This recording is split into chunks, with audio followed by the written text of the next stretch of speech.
What if I told you that in my inbox, amidst the mundane, lie emails so outlandish, so bizarre, they defy belief? Today, we're diving headfirst into that digital abyss, saying yes to every wild pitch. From a triple-screen laptop that folds into itself to a robot that can do front flips. Prepare to witness the tech world's strangest creations and find out which ones are surprisingly brilliant and which are just plain baffling. As a product reviewer, I receive countless emails. While most are standard, some contain propositions that are truly unbelievable. This is why I typically decline 99% of them, missing out on some of the crazier innovations. However, just for fun, I decided to say yes to everything again. I previously did this a couple of years ago because I genuinely thought people wouldn't believe some of the items that landed in my inbox. That experiment led to us having a casket in the studio, which, by the way, we still have. The top comment on that video was, "We need this segment every year, but at random times, so they don't know when you're saying yes to everyone." And that's precisely how we ended up with this smart toilet. Does it have a tech angle? Well, sort of. The email highlighted the rising popularity of smart toilets, and its Amazon listing boasts an impressive array of features: a bidet, auto flush, auto open-close lid, foot sensor, heated seat, warm water wash, warm air dryer, deodorizer, nightlight, and remote control. It's quite a mouthful. I suppose that counts as tech, but I have no plans to install it, given all the complex plumbing and electrical work required. I'll leave that to the dedicated toilet reviewers. However, it did come with this remote, which is undeniably tech. It took a mere 10 seconds to pair with the toilet via Bluetooth, which was a nice touch. You know it's pairing when you see blinking lights on both the remote and inside the bowl. Less appealing, though, were the AAA batteries, which were not included despite the $800 price tag. As I mentioned, I'm not a toilet reviewer, so normally this would have been a quick no. For the remaining items, I'll explain why I would have typically declined them, in case it's not already obvious. So, let's get into it. Our next item is a triple-screen laptop. It reminds me of about 10 or 12 years ago, when I received an email about the G-Screen Spacebook, a dual-screen laptop where you slid out a second display. As someone who appreciates dual monitors, I was fascinated, though I never got my hands on it. Now, a triple-screen laptop landed in my inbox. And you're probably wondering how that even works. How do you open it to reveal 3 side-by-side screens? Don't worry. They've clearly put a lot of thought into it, and this is their ingenious solution. First, there's the main screen, which opens like a normal laptop. It features an Intel Core Ultra 7 processor, 32 gigabytes of RAM, and a terabyte of storage. You might not even need the other 2 screens, but if you do, it's no problem. With a quick pull, the side screens slide out, connecting magnetically to form a truly expansive display. It's pretty wild. Honestly, I'm not entirely sure when or why you'd want 3 screens in this layout. Currently, they're all mirroring each other, but you can extend them to function as separate displays, and all 3 are, in fact, independent touchscreens. While I admire the sheer ambition, if I ever saw someone in a coffee shop with this setup, I'd be impressed by their dedication. It brings to mind the early days of the Samsung Galaxy Fold, a somewhat flawed phone, but its folding mechanism was groundbreaking. That singular, intriguing piece of technology made it worth overlooking its fundamental downsides, knowing that future iterations would improve. The sheer screen real estate offered by these 3 displays is genuinely cool, perhaps even enough to overlook the rather poor trackpad and the laptop's less than stellar speed. It also has a neat trick. You can fold the side screens up and down, making it a regular laptop. But if you flip it over and open it again, you get a dual touchscreen laptop on the other side. It's an idea. A 2 out of 10 product, but an idea nonetheless. This is the Garmin Circa, a screenless fitness tracker. If you've been following our content for a while, you'll know I've reviewed other screenless trackers, including the Google Fitbit Air.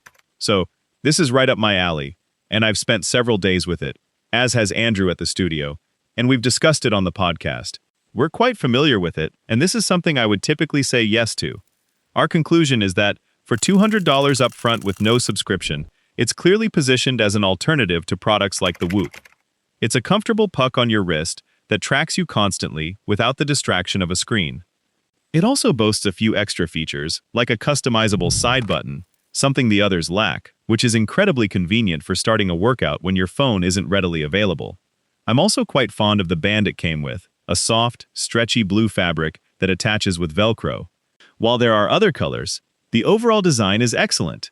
Honestly, I think this product would be far more impressive if it had launched before the Fitbit Air. The Fitbit Air, in my opinion, nails the form factor better. It's smaller, narrower, and protrudes less from my wrist. You can find more detailed reviews comparing the data and accuracy of the Circa, Fitbit, and Whoop online if you're interested in that level of detail. My personal conclusion is that I probably wouldn't get or recommend the Garmin version, as it feels like a slightly less elegant Fitbit Air, but as a product, it's a decent 6.5 out of 10. Speaking of Whoop alternatives, imagine spending $1,000 on a smart toilet when you could instead get a smart toilet seat for $200 to measure all sorts of health metrics. I didn't plan this, but here we have the Kasana Smart Toilet Seat. As you can see, it features electrical leads and several noticeable metal pieces on the seat. Unlike the other smart toilet I mentioned earlier, a sentence I never thought I'd say, this device measures a host of biometrics, including your heart rate variability, breathing rate, and stress levels. There's a companion app that displays all this information in real time, along with a curious statistic called duration. It's also important to note that, as a Whoop competitor, it comes with a subscription fee. You pay the $200 for the device, which includes the first year of service. After that, you'll pay an additional $10 every month to continue accessing your data, despite owning the hardware. This is precisely why many people dislike the Whoop model. This isn't something I would normally have said yes to, and as you can tell, I haven't actually connected or tested it myself. Just looking at it, with its cold metal components, I'm not sure I'd want to use it to measure my blood pressure and heart rate. I'd rather stick with the Garmin. It gets a 4 out of 10. Next up is the Busy Bar, which does exactly what its name suggests. It's a button that indicates your busy status, tracking how long you've been unavailable, and allowing you to pause the timer. I was surprised by how much fun this little gadget turned out to be. It feels like one of those unique gifts you'd get for someone who seems to have everything, adding a playful element to their setup. It syncs with a phone app where you can set your busy duration, but it's surprisingly feature-rich beyond that simple concept. I think it's pretty awesome. While it's clearly overpriced at about $200, I find the button incredibly satisfying to press. The animations and screen are well designed. It's almost annoyingly comprehensive, functioning as both a busy indicator and a Pomodoro timer. What's even better is its smart home connectivity, allowing you to integrate it with Google Home, Alexa, or HomePod to trigger specific messages. It's a cool, albeit pricey gift, but I don't mind it. I'm giving it an 8 out of 10, because why not? Things should be fun. Here we have the Mondo Robotics Benny Robot. This is one of those items that truly made me glad I decided to say yes to everything, as I would have ordinarily dismissed it. It's a small, friendly camera robot on wheels, designed to follow you around. When I first received the email and visited their website, I found a plethora of absolutely insane videos, some of which looked real, while others, like the skateboarding one, appeared AI-generated. My red flags were definitely up, and I was extremely suspicious, but I said yes anyway. The robot arrived with a small controller and little ears, and it operates via an app. It turns out it does literally everything it claims. For a quick breakdown, the robot's face is also its head, with a camera at the front and eyes that light up. Since it's a Kickstarter product, it's not entirely finished, but it came with 2 batteries that pop out, much like a drone. After a quick double tap, just like a DJI drone, I connected it to my phone. The app provides a first-person view from the camera and allows for full control. I prefer the phone app over the physical controller. Upon firing it up, the app displayed the camera feed, allowing me to make the robot look up and down. While it's generally excellent at tracking people, it can also jump. I'm not joking. I pressed the jump button and it did a front flip. It has front-facing cameras that shoot 4K footage and features object avoidance, similar to a drone. So as it rolls around, tracking and following a person, it actively avoids obstacles on the ground. It records in 4K at 30 frames per second and offers different speed modes. Currently on the table, it's in low speed, but in sport mode, Benny can zoom along at 29 kilometers per hour, following you, your pet, or anything you designate by simply tapping a box over the subject in the app's viewfinder. It's also incredibly durable. It's fallen off the table and crashed into things. Made primarily of plastic, I have footage of it slamming into cardboard boxes and table legs, situations it's not designed for, but it's charming how well it survives. There were even times when it would nick a table leg while tracking, stumble a bit, and then quickly recover. Its self-balancing gimbal system makes it very robust and capable of returning to normal operation rapidly. It's pretty good, man. It generally gets back on its feet. Shout out to Benny. Sorry, I shouldn't pick you up. Sit. It's a 10 out of 10. What else can I say? I love this thing. I wouldn't have said yes to it ordinarily, but I'm glad I did, and I'm probably going to get another one. Next up is a mouse. You can tell by its signature brown color and the fan inside that it's a Noctua mouse, a collaboration with Pulsar. Noctua, as some of my more discerning viewers already know, is renowned for making excellent brown PC fans. They've lent their name to this Pulsar Noctua mouse, which features a built-in fan. It's a wireless mouse, but I'm plugging it in to ensure it gets full power right out of the box. After removing the protective plastic from the bottom, I immediately noticed how smoothly it glides, and that's coming from someone who's used maybe 10 mice in my entire life. It's incredibly light and boasts an insane 42,000 dpi. To activate the fan, the instructions say to hit side buttons 2 and 3 and scroll up. You can hear it, right? It's blowing a full stream of air onto my palm. No more sweaty palms, though I've never personally had that issue. The box claims a 3-step control: off, speed 1, and speed 2. However, through my testing, I found there are actually 5 speeds, indicated by varying shades of blue, then green, and finally yellow for the fastest setting. I'm not upset about it. I'm not a mouse reviewer, but now that it's here, I'm quite impressed. Why not put a fan in a mouse? I'm giving it an 8. This next item raised by far the most red flags of anything we're looking at today. From the initial email to the website, and even after it arrived, I'm still not entirely sure what's going on with this company, but I'll show it to you anyway. Hopefully it's not a scam, it's just strange. It's pitched as a thin, portable gaming PC. When you visit their website, after saying yes to everything and investigating, you'll find only 2 products, this computer and a $10,000 e-bike pod that they claim is street legal. These are the only 2 things this company sells, so I'm genuinely unsure of their business model.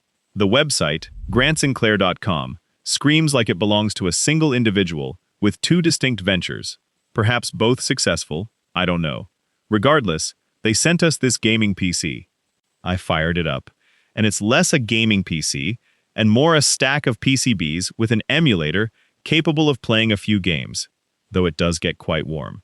As you can see, it features 2 unlabeled controls, essentially a D-pad and a selector, with multiple buttons underneath that you can feel. There's a microSD card slot at the top, a mini HDMI port on the side, and a USB Type-C port at the bottom for charging. 2 speakers are located at the top. When you open a game like Astro Blaze and select it, it's playable, though I'm not particularly skilled at it. It has a few built-in games, and you can add more. It's very thin and light, but I have limited experience with devices like this. It's essentially a Raspberry Pi. It costs about $150 on their peculiar site. It's a weird site, man. I said yes. I'm not sure if I regret it yet. Maybe I will, maybe I won't. But now we have a tiny gaming PC. It gets a 5 out of 10. It doesn't do anything terribly, though the pads on the bottom could be stickier, and the controls should definitely be labeled.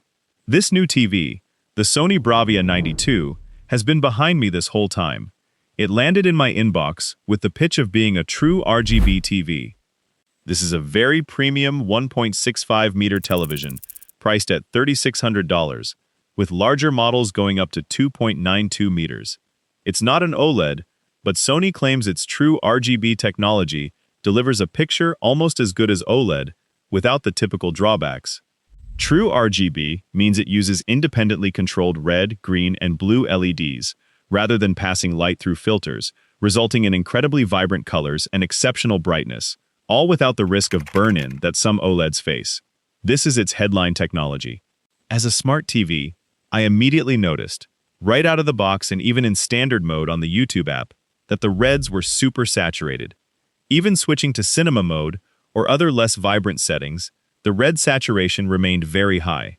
While it's undeniably a good-looking 4K TV with impressive resolution, I found that some of the subtle features around the image had just as much impact.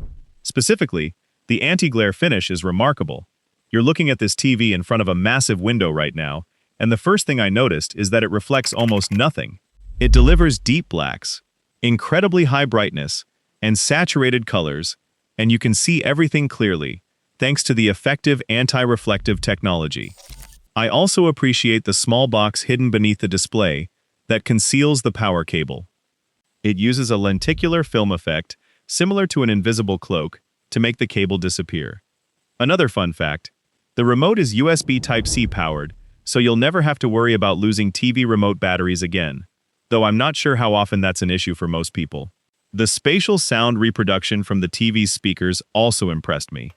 During the initial setup, there's a demo where you hold the remote, which contains a microphone, and it plays various sounds to calibrate the surround sound. There are directional tweeters that fire upwards at the ceiling from the back of the TV, along with several larger speakers. While there are no woofers, so it won't deliver the most bass, the audio experience is still quite immersive. Would I have normally said yes to this? Possibly. It's right on the borderline, if only to experience this new true RGB technology. Given its price tag, it's hard to rate it much higher than a 7.5 out of 10, but its benefits are clear. This whole experience, as you now know, involved me saying yes to a variety of product review requests, which are a very common type of email I receive. However, I also get many other kinds of emails that weren't included in this video because I didn't say yes to them. These include speaking invitations, event invites, and ad sponsorship requests. I have to give a special shout out to Ray Neo AR Smart Glasses, who win the award for emailing me the most during this period. They sent me 6 emails from 6 different accounts, all asking to run an ad for their product. Another company, which will remain nameless, initially reached out to simply send a product. I replied saying yes, as per my challenge, and I think they were a little surprised by that. They then replied, asking if we could do a collaboration instead, like an ad. I declined, reiterating that I was only interested in receiving the product to check it out. They then stated, okay, never mind. But if we can do a collab, then yes. I had never encountered that before. They claimed their policy prevented them from shipping any products without confirmed video coverage, meaning they wanted a guarantee that I would make a video. Fellow creators, that is a huge red flag. Never agree to that. Make sure to subscribe to catch the next time I inevitably embark on this journey again.